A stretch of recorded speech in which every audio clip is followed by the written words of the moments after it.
Lauren. Thank you, Mr. Chairman, and thank you, Chairman Powell, for being here with us today. We're facing an economic crisis that has devastated millions of families and small businesses across this country.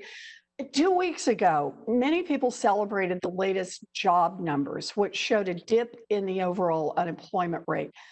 But we're not going to be able to build a successful recovery if we don't understand the scope of the problem. So I wanted to dig into the numbers just a little bit today.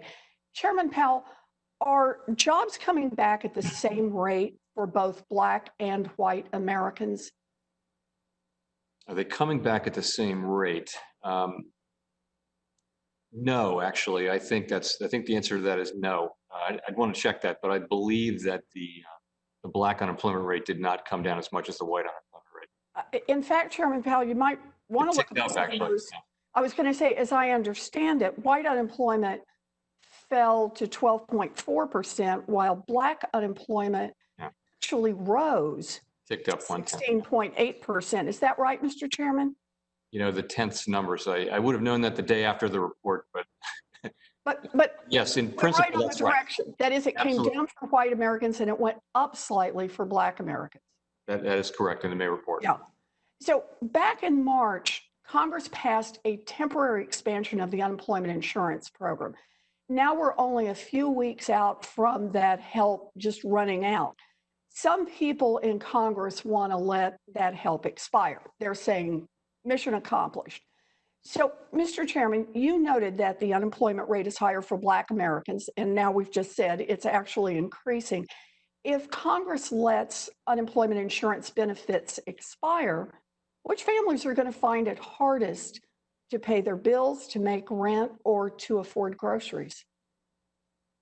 Well, the unemployed, which consists, people who have lost their jobs lately here are minorities are well overrepresented in that group, as are women. So let me just ask, Mr. Chairman, this crisis has been hard on millions and millions of Americans, and I know you've been thinking a lot about this issue.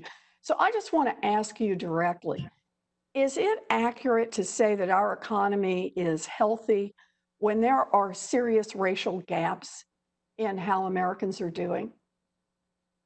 I think that's a longer run weakness in our economy. You know, even when our economy is healthy, we have longer run issues, and that is one that has been with us for a very long time.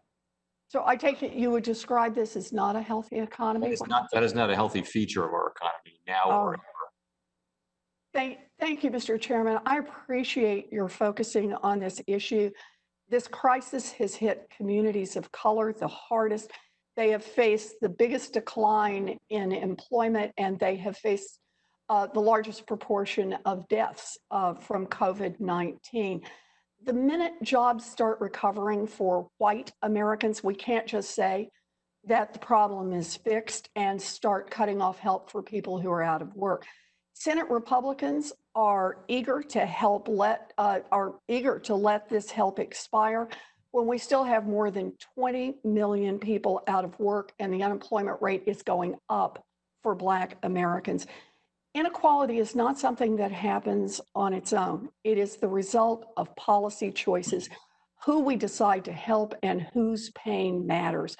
Congress can help those who need it most by reauthorizing expanded unemployment and by doing it now. Thank you very much, Mr. Chairman. I appreciate your being here today. Thank you.